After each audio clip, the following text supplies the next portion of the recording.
नमस्कार, दिन भर की बड़ी खबरों में आपका स्वागत है। मैं हूं आंचल। आज इस बुलेटिन में बात होगी बिहार एनडीए में तेज हुए टकराव की, क्रिसमस पर बीजेपी के दोहरे रवैये की, देखेंगे महाराष्ट्र बीजेपी में छिड़े गृह युद्ध को, उन्नाव मामले में सुप्रीम कोर्ट की एंट्री को, जानेंगे कैसे अरावली को लेकर बैकफुट पर आई मोदी सरकार, और बुलेटिन के आखिर में देखेंगे जाने माने कार्टूनिस्ट इरफान की किस खबर पर पड़ी तिरछी नजर। लेकिन दिन भर की तमाम बड़ी खबरों से पहले एक नजर आज की सुर्खियों पर। गुजरात विधानसभा के डिप्टी स्पीकर जेठाभाई का इस्तीफा, काम के बोझ का दिया हवाला। मुख्यमंत्री भूपेंद्र पटेल की मौजूदगी में विधानसभा अध्यक्ष शंकर चौधरी को सौंपा इस्तीफा। सपा प्रमुख अखिलेश यादव का बीजेपी पर निशाना, बोले नकारात्मक पहचान का पर्याय बन चुकी है बीजेपी, आने वाली पीढ़ियों को ठगना चाहते हैं भाजपाई। पश्चिम बंगाल में कुलाधिपति नियुक्ति विधेयक को नहीं मिली मंजूरी, राष्ट्रपति ने लौटाया बिल। कुलाधिपति को लेकर राज्यपाल और ममता सरकार में चल रहा है टकराव। भारत ने K4 बैलिस्टिक मिसाइल का किया सफल परीक्षण, पनडुब्बी से 3500 किलोमीटर की रेंज तक करेगी मार, 2 टन न्यूक्लियर पेलोड ले जा सकेगी। और सेना के जवानों को इंस्टाग्राम इस्तेमाल की परमिशन, कमेंट पर रहेगी रोक, व्हाट्सएप टेलीग्राम पर गैर गोपनीय जानकारी शेयर कर सकेंगे। ये तो थी सुर्खियां। अब बात आज की सबसे बड़ी खबर की। बिहार में नीतीश की सत्ता हिलाने से पहले उनके सहयोगियों की सियासत हिलने लगी है। उपेंद्र कुशवाहा की पार्टी राष्ट्रीय लोक मोर्चा में बड़ा संकट पैदा हो गया है। साजिश के तार बीजेपी से जुड़ते दिखाई दे रही हैं। ऐसे में सवाल उठ रहे हैं कि क्या उपेंद्र कुशवाहा के साथ भी वही सब कुछ होने वाला है जो पहले मुकेश सहनी की पार्टी के साथ हो चुका है।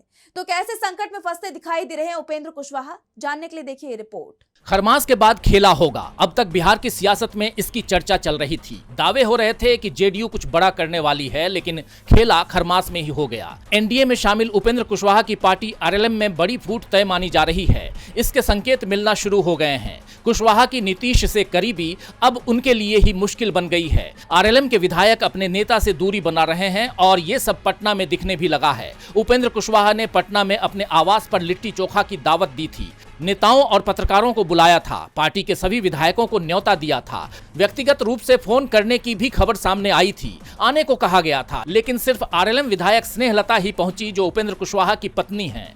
बाकी के 3 विधायक माधव आनंद, रामेश्वर महतो और आलोक सिंह ने कुशवाहा की पार्टी का बहिष्कार कर दिया। कुछ दिन पहले ही आरएलएम विधायक रामेश्वर महतो का एक बयान सामने आया था जिसमें नीतीश सरकार में दीपक प्रकाश को मंत्री बनाए जाने पर नाराजगी जताई गई थी।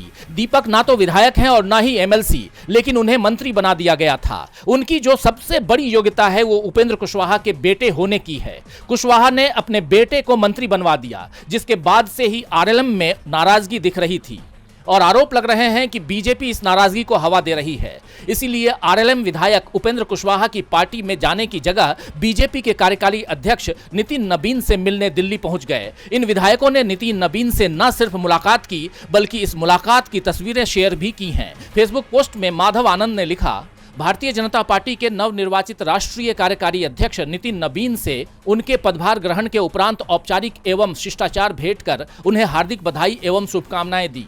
इस अवसर पर बाजपट्टी के विधायक रामेश्वर महतो, दिनारा के विधायक आलोक सिंह भी उपस्थित रहे। हम सभी ने उनके नए दायित्व के सफल एवं प्रभावी निर्वहन हेतु शुभेच्छाएं व्यक्त की। तो माधव आनंद की पोस्ट से सवाल खड़े हो रहे हैं कि क्या बीजेपी के पास खबर है कि खरमास के बाद नीतीश पाला बदलने वाले हैं। नीतीश के साथ उपेंद्र कुशवाहा भी पाला बदल सकते हैं। चिराग और मांझी तो केंद्र में मंत्री बने हुए हैं। कुशवाहा के पास ऐसा कुछ भी नहीं है जो पाला बदलने के बाद उनके हाथ से चला जाएगा। राज्यसभा की एक सीट है, उसका कार्यकाल भी अप्रैल 2026 तक ही है। इसके बाद वो कुर्सी भी चली जाएगी। ऐसे में नीतीश जहां जाएंगे कुशवाहा भी वहीं जाएंगे। खरमास खत्म होने में 20 दिन का समय है और बीजेपी उससे पहले ही खेल करने में जुट गई है और निशाने पर उपेंद्र कुशवाहा की पार्टी आ गई है। बिहार एनडीए में संकट गहराता जा रहा है। बीजेपी की मुश्किलें कम होने का नाम ही नहीं ले रही हैं। इस बीच मोदी सरकार के दोहरे चरित्र की तस्वीर सामने आई है। देश में जहां एक तरफ पीएम मोदी ने चर्च में प्रार्थना की, तो वहीं दूसरी तरफ बीजेपी से जुड़े कई संगठनों की तरफ से देश के तमाम हिस्सों में तोड़फोड़ की खबरें आई, जिसे लेकर विपक्ष अब मोदी सरकार पर हमलावर हो गया है। तो क्या है ये पूरी खबर, जानेंगे इस रिपोर्ट में। देश दुनिया में 25 दिसंबर को क्रिसमस मनाया गया। देश में इस मौके पर जहां एक तरफ पीएम मोदी ने दिल्ली के चर्च में जाकर प्रार्थना की, तो वहीं देश के तमाम हिस्सों से बीजेपी से जुड़े संगठनों की तरफ से हिंसा और उपद्रव की खबरें सामने आई। असम के नलबाड़ी में बजरंग दल के कार्यकर्ताओं ने सेंट मैरी इंग्लिश स्कूल में तोड़फोड़ की। उन्होंने शीतकालीन अवकाश के दौरान स्कूल परिसर में घुसकर क्रिसमस की सजावट को बर्बाद किया और एडमिशन बैनरों को आग के हवाले कर दिया। नलबाड़ी के एसएसपी विवेकानंद दास के मुताबिक इन तत्वों ने स्थानीय बाजार में सांता क्लॉज की टोपियां और मास्क भी जलाए। वहीं दूसरी तरफ उत्तर प्रदेश के बरेली में भी चर्च के बाहर हनुमान चालीसा का पाठ करने का वीडियो सामने आया। बीजेपी शासित दूसरे राज्यों से भी इस तरह की तस्वीरें सामने आई। इसे लेकर विपक्ष की प्रतिक्रिया सामने आई है। पार्टी प्रवक्ता पवन खेड़ा ने इसे लेकर कहा, रामनवमी और हनुमान जयंती पर ये लोग मस्जिदों के बाहर जाकर डीजे बजाते हैं, उकसाने वाले गाने बजाते हैं। क्रिसमस पर ये लोग चर्च के बाहर हनुमान चालीसा पढ़ते हैं, सांता क्लॉज की टोपी खींचते हैं, तोड़फोड़ करते हैं। कौन है ये मूर्ख? ये संघ द्वारा लगाए जहरीले बीजों से निकली खरपतवार है। ये गुंडे ना हिंदू धर्म के हो सकते हैं और ना ही भारतीय सभ्यता से इनका कोई नाता हो सकता है। बस कल से हम कुछ नज़ारे देख रहे हैं पिछले 2-3 दिन से कि कुछ गुंडे लोग चर्चेज में जाकर, मॉल्स में जाकर तोड़फोड़ मचा रहे हैं, सांता क्लॉज की टोपी खींच रहे हैं, उसको दौड़ा रहे हैं, गुंडागर्दी का एक माहौल बना रहे हैं। एक अजीब सी परंपरा हमने देखी पिछले 10-11 सालों में कि रामनवमी हो या हनुमान जयंती हो तो साहब ये लोग चले जाएंगे मस्जिदों के बाहर डीजे बजा बजा के, उकसाने वाले गाने लगा लगा के नाच रहे हैं। इन घटनाओं ने धार्मिक स्वतंत्रता के संवैधानिक अधिकार पर सवाल खड़े कर दिए हैं। आम आदमी पार्टी के सांसद संजय सिंह ने सही कहा कि ऐसी घटनाएं अंतर्राष्ट्रीय स्तर पर भारत की छवि को धूमिल करती हैं। वहीं जमात-ए-इस्लामी हिंद ने भी अल्पसंख्यकों की सुरक्षा को लेकर चिंता जताई है। वहीं पीएम मोदी के चर्च जाने को लेकर भी राजनीति तेज हो गई है। दरअसल केरल में अगले साल विधानसभा चुनाव है और वहां 18% की आबादी ईसाइयों की है। राजनीतिक जानकार मान रहे हैं कि मोदी का चर्च जाना इसी रणनीति का हिस्सा है। वहीं दूसरी तरफ क्रिसमस पर मचे इस बवाल को लेकर बीजेपी के दोहरे रवैये पर कई सवाल उठ रहे हैं। विपक्ष ने बीजेपी को घेर लिया है तो महाराष्ट्र में बीएमसी चुनाव से पहले पार्टी के अंदर का टकराव खुलकर सामने आ गया है, जिसे लेकर बीजेपी चुनाव से पहले असहज हालत में आ गई है। दरअसल महाराष्ट्र में एक लेटर बॉम्ब फूटा है, जिसे लेकर बीजेपी के ही एक विधायक और एक सीनियर नेता आमने सामने आ गए हैं। तो क्या है ये पूरी खबर, जानने के लिए देखिए रिपोर्ट। महाराष्ट्र बीजेपी का अंदरूनी टकराव अब खुलकर सामने आ गया है। मामला चंद्रपुर में पंडित दीनदयाल उपाध्याय कैंसर अस्पताल के उद्घाटन से जुड़ा है। इस कैंसर अस्पताल का उद्घाटन आरएसएस प्रमुख मोहन भागवत के हाथों होना तय था, लेकिन उद्घाटन से पहले ही पार्टी के सीनियर नेता सुधीर मुनगंटीवार ने चंद्रपुर के विधायक किशोर जोरगेवार को कटघरे में खड़ा कर दिया। उन्होंने आरोप लगाया कि किशोर जोरगेवार ने जिलाधिकारी को चिट्ठी लिखकर इस कार्यक्रम को रुकवाने की कोशिश की। मुनगंटीवार ने सार्वजनिक मंच से सवाल उठाया कि आखिर संघ प्रमुख के कार्यक्रम से अपनों को ही क्या परहेज है। मुनगंटीवार ने बिना नाम लिए देवेंद्र फडणवीस पर भी तंज कसा। उन्होंने कहा कि जिस विधायक का स्वागत खुद देवेंद्र फडणवीस ने पार्टी में किया था, वही विधायक अब विकास कार्यों और संघ के कार्यक्रमों में रोड़े अटका रहा है। दरअसल चिट्ठी में पानी की कमी और स्टाफ की अनुपलब्धता जैसी शिकायतें कर 280 करोड़ रुपए के प्रोजेक्ट पर सवाल खड़े किए गए थे। मुनगंटीवार ने याद दिलाया कि इस अस्पताल का उद्घाटन मोहन भागवत से कराना रतन टाटा का सपना था। इस विवाद ने महाराष्ट्र बीजेपी की गुटबाजी को सभी के बीच लाकर रख दिया है। राजनीतिक गलियारों में चर्चा है कि क्या बीजेपी के केंद्रीय नेतृत्व का अपने ही विधायकों पर कोई कंट्रोल नहीं है, या फिर ये स्थानीय वर्चस्व की जंग है जो अब संघ की दहलीज तक जा पहुंची है। महाराष्ट्र की राजनीति में इस लेटर वॉर की चर्चा तेज हो गई है।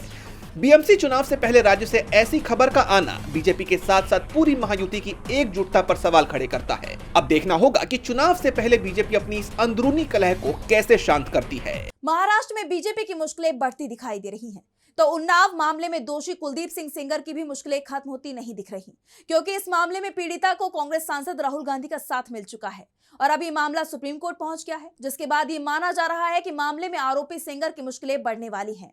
तो क्या है ये पूरी खबर, देखिए इस रिपोर्ट में। उन्नाव यौन शोषण का मामला लगातार तूल पकड़ता जा रहा है। मामले में दिल्ली हाई कोर्ट ने आरोपी पूर्व बीजेपी विधायक कुलदीप सिंह सेंगर को जमानत दे दी है, जिसके चलते बवाल खड़ा हो गया।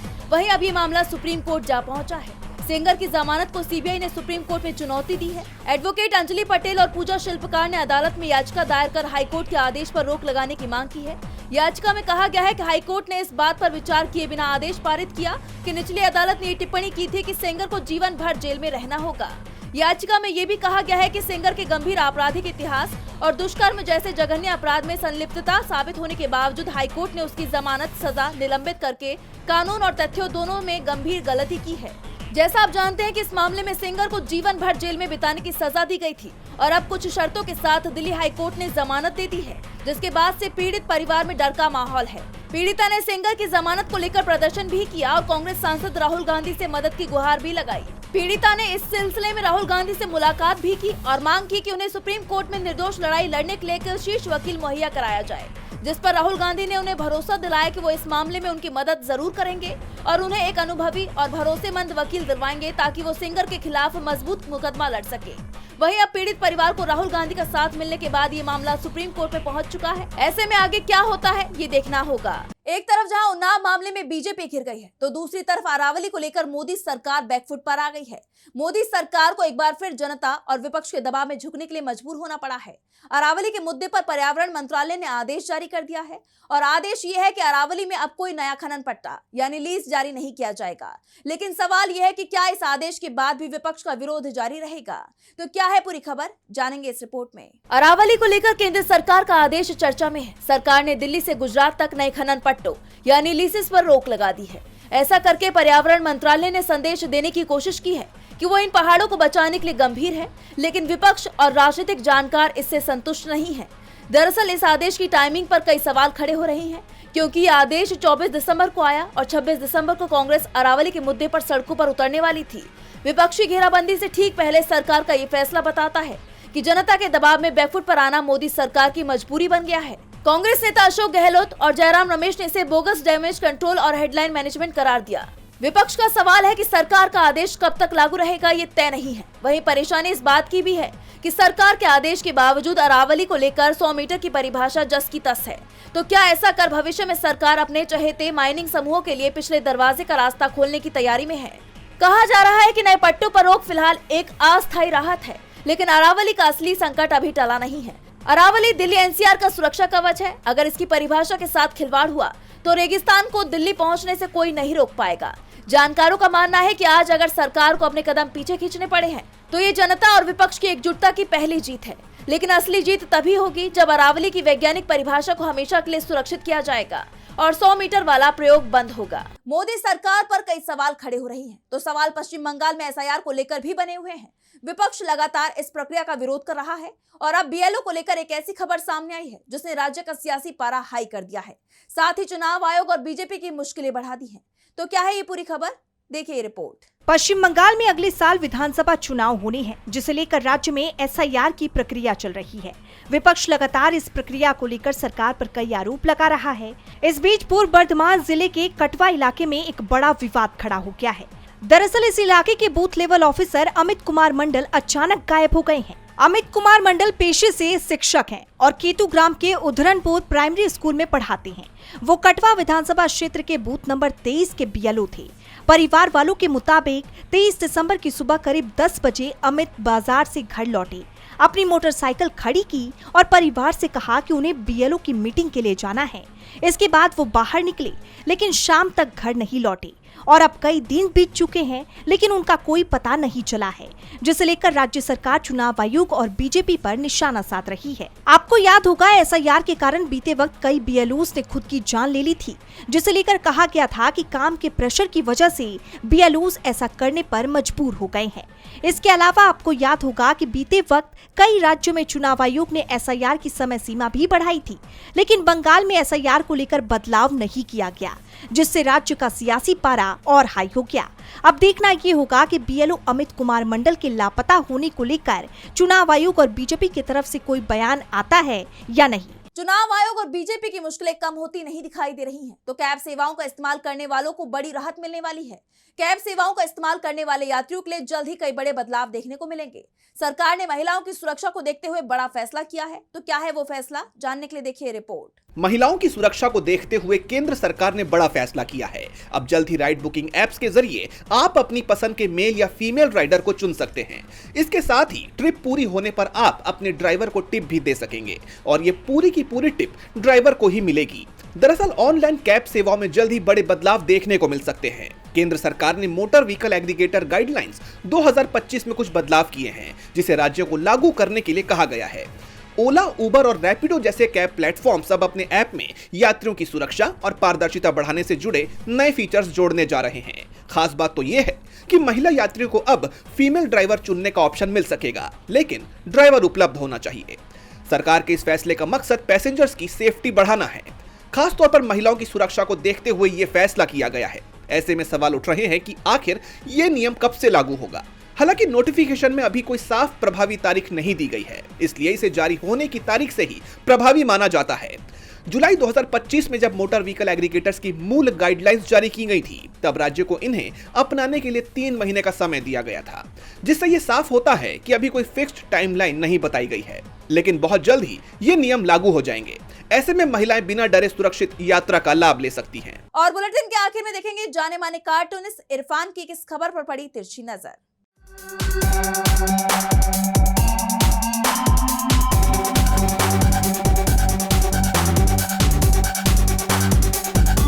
पीएम मोदी ने आज लखनऊ में अपनी कहना चाहिए कि चुनावी सभाओं का शुभारंभ कर दिया है।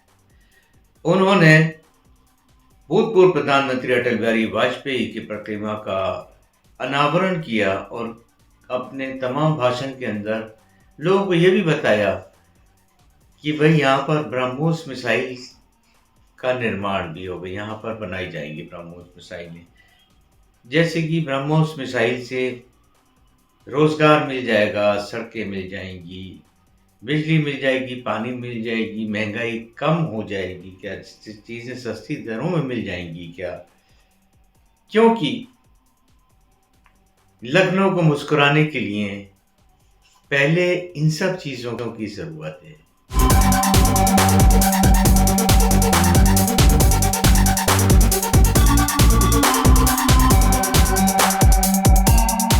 बहुत बहुत शुक्रिया इरफान जी। तो आज इस बुलेटिन में इतना ही। आप देखते रहिए डीवी लाइव। नमस्कार।